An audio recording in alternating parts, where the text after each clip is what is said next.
Lucas capítulo 9. E, convocando seus 12 discípulos, deu-lhes autoridade e poder sobre todos os demônios para curarem enfermidades. E enviou-os a pregar o reino de Deus e a curar os enfermos. E disse-lhes: Nada leveis convosco para o caminho, nem cajados, nem alforge, nem pão, nem dinheiro. Nem qualquer de vós tenha 2 túnicas. E em qualquer casa em que entrardes, ficai ali e de lá saireis. E se em qualquer cidade vos não receberem, saindo vós dali, sacudi o pó dos vossos pés em testemunho contra eles. E saindo eles, percorreram todas as aldeias, anunciando o evangelho e fazendo curas por toda parte. E o tetrarca Herodes ouviu todas as coisas que por ele foram feitas, e estava em dúvida, porque diziam alguns que João ressuscitara dentre os mortos, e outros que Elias tinha aparecido, e outros que um profeta dos antigos havia ressuscitado. E disse Herodes: João eu degolei. Quem é, pois, este de quem ouço dizer tais coisas? E procurava vê-lo. Bom, Herodes procurava vê-lo porque a consciência dele não o deixava descansar depois dele ter assassinado João Batista. Ele tinha ouvido então falar de Jesus através do seu procurador e de muitos outros, porque a fama de Jesus corria toda a terra, né? Então ele ali estava preocupado. Será que era João Batista que tinha voltado para o assombrá-lo? Então era por isso que ele procurava conhecer Jesus. E, regressando os apóstolos, contaram-lhe tudo o que tinham feito. E, tomando-os consigo, retirou-se em particular para um lugar deserto de uma cidade chamada Betsaida. E, sabendo a multidão, o seguiu. E ele os recebeu e falava-lhes do reino de Deus e sarava os que necessitavam de cura. E já o dia começava a declinar. Então, chegando-se a ele os 12, disseram-lhe: Despede a multidão para que, indo aos lugares e aldeias em redor, se agasalhem e achem o que comer, porque aqui estamos em um lugar deserto. Mas ele lhes disse: Dai-lhes vós de comer. E eles disseram: Não temos senão 5 pães e 2 peixes, salvo se nós próprios formos comprar comida para todo este povo. Porquanto estavam ali quase 5.000 homens. Disse então aos seus discípulos: Fazei-os assentar em ranchos de 50 em 50. E assim o fizeram, fazendo-os assentar a todos. E tomando os 5 pães e os 2 peixes, e olhando para o céu, abençoou-os e partiu-os, e deu aos seus discípulos para os porem diante da multidão. E comeram todos e saciaram-se, e levantaram do que lhe sobejou 12 cestos de pedaços. E aconteceu que, estando ele só, orando, estavam com ele os discípulos. E perguntou-lhes, dizendo: Quem diz a multidão que eu sou? E respondendo eles, disseram: João o Batista, outros Elias, e outros que um dos antigos profetas ressuscitou. E disse-lhes: E vós, quem dizeis que eu sou? E respondendo Pedro, disse: O Cristo de Deus. E, admoestando-os, mandou que a ninguém referissem isso, dizendo: É necessário que o Filho do Homem padeça muitas coisas, e seja rejeitado dos anciãos, e pelos principais sacerdotes e dos escribas, e seja morto, e ressuscite ao 3º dia. E dizia a todos: Se alguém quer vir após mim, negue-se a si mesmo, e tome cada dia a sua cruz, e siga-me. Bom, então nós vamos anotar aí no caderno, né? Para você que está anotando no caderno. Então, marque aí 7 coisas que alguém deve fazer para ser salvo. Primeiro, estar disposto a seguir a Cristo. Segundo, negar-se a si mesmo. Terceiro, levar a cruz diariamente, não só quando for conveniente ou proveitosa. Número 4, seguir diariamente até o fim, não só em alguns momentos. Número 5, perder a vida e não ganhá-la, por Cristo. Número 6, viver livre do amor ao mundo. E número 7, não envergonhar-se de Cristo. Né? Essas são 7 coisas, no mínimo, né? Claro, que são necessárias para que eu e você venhamos a ser salvos. Né? Nós temos que sim estar dispostos a, no mínimo, fazer isso. Porque qualquer que quiser salvar a sua vida, perdê-la-á. Mas qualquer que por amor de mim perder a sua vida, a salvará. Porque que aproveita ao homem granjear o mundo todo, perdendo-se ou prejudicando-se a si mesmo? Porque qualquer que de mim e das minhas palavras se envergonhar, dele se envergonhará o Filho do Homem, quando vier na sua glória e na do Pai e dos santos anjos. E em verdade vos digo que dos que aqui estão, alguns há que não provarão a morte, até que vejam o reino de Deus.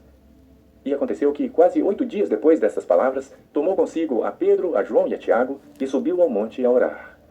E estando ele orando, transfigurou-se a aparência do seu rosto, e a sua roupa ficou branca e muito resplandecente. E eis que estavam falando com ele 2 homens, que eram Moisés e Elias, os quais apareceram com glória e falavam da sua morte, a qual havia de cumprir-se em Jerusalém. E Pedro e os que estavam com ele estavam carregados de sono. E quando despertaram, viram a sua glória e aqueles 2 homens que estavam com ele. E aconteceu que, quando aqueles se apartaram dele, disse Pedro a Jesus: Mestre, bom é que nós estejamos aqui e façamos 3 tendas, uma para ti, uma para Moisés e uma para Elias, não sabendo o que dizia. E dizendo ele isto, veio uma nuvem que os cobriu com a sua sombra. E entrando eles na nuvem, temeram. Bom, aqui nós vemos Pedro chamando Jesus de mestre.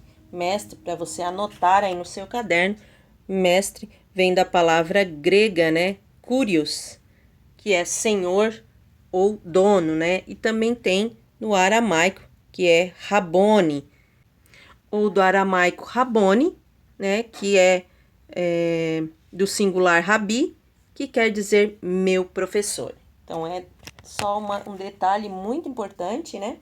Aí para você saber que vem do grego e do aramaico. E saiu da nuvem uma voz que dizia: Este é o meu amado filho. A ele ouvi. E tendo soado aquela voz, Jesus foi achado só. E eles calaram-se, e por aqueles dias não contaram a ninguém nada do que tinham visto. E aconteceu no dia seguinte, que descendo eles do monte, lhe saiu ao encontro uma grande multidão, e eis que um homem da multidão clamou, dizendo: Mestre, peço-te que olhes para o meu filho, porque é o único que eu tenho. Eis que um espírito o toma, e de repente clama, e o despedaça até espumar, e só o larga depois de o ter quebrantado. E roguei aos teus discípulos que o expulsassem, e não puderam. E Jesus respondendo disse: Ó geração incrédula e perversa, até quando estarei ainda convosco e vos sofrerei? Traze-me aqui o teu filho.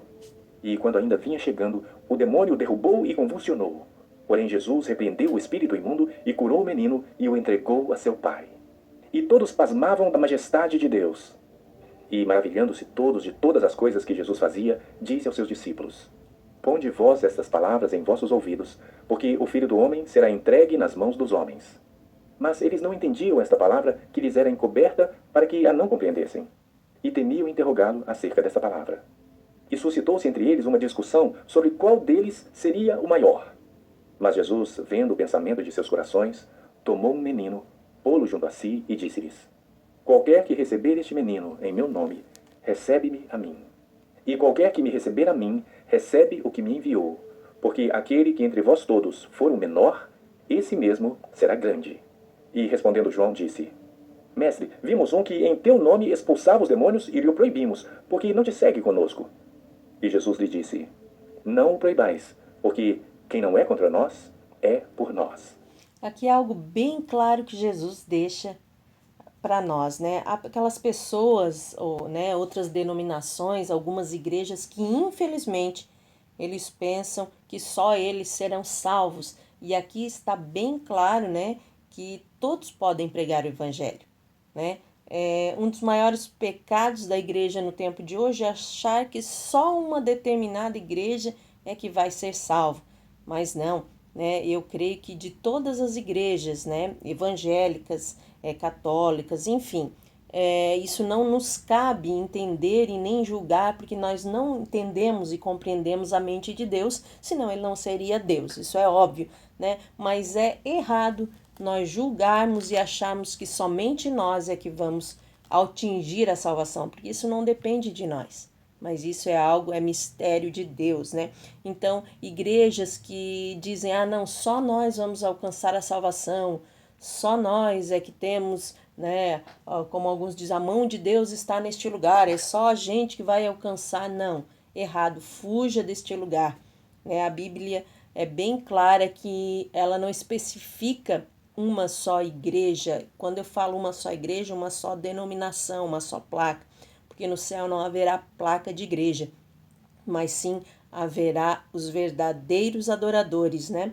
Então, se você está em algum lugar que estão dizendo para você que só nesse lugar é que terá salvação e as outras denominações não atingirão a salvação, saia desse lugar. O meu conselho é que você saia desse lugar, porque a Bíblia, que o próprio Jesus está dizendo, né? que aquele que não é contra nós é por nós. Então, se tem alguém falando de Jesus, mas a pessoa é viciada, a pessoa é isso, é aquilo, aquele outro. Ei, deixa ela pregar o evangelho. Ela pregando para os outros, ela vai acabar pregando para si mesma. E aconteceu que, completando seus dias para sua assunção, manifestou o firme propósito de ir a Jerusalém. E mandou mensageiros adiante de si. E indo eles, entraram numa aldeia de samaritanos para lhe prepararem pousada, mas não o receberam, porque o seu aspecto era como de quem ia a Jerusalém. Bom, os samaritanos, se você quiser anotar aí no seu caderno, mas ou então apenas um comentário aqui que eu quero trazer para vocês. Os samaritanos, eles eram descendentes dos pagãos, que eles se estabeleceram na época do cativeiro e havia poucos remanescentes judeus na terra. Eles formaram a sua própria religião, uma mistura de judaísmo com paganismo. Eles adotaram o Pentateuco como um único livro sagrado e eles erigiram então um templo no Monte Corazim.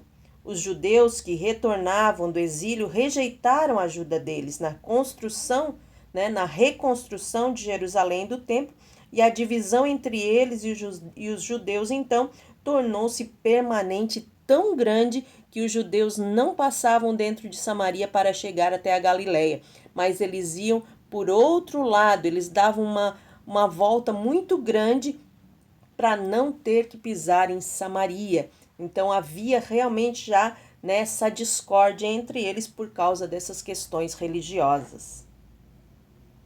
E os seus discípulos, Tiago e João, vendo isto, disseram: Senhor, queres que digamos que desça fogo do céu e os consuma, como Elias também fez? Voltando-se, porém, repreendeu-os e disse: Vós não sabeis de que espírito sois, porque o Filho do Homem não veio para destruir as almas dos homens, mas para salvá-las. E foram para outra aldeia. E aconteceu que, indo eles pelo caminho, lhe disse um: Senhor, seguir-te-ei para onde quer que fores.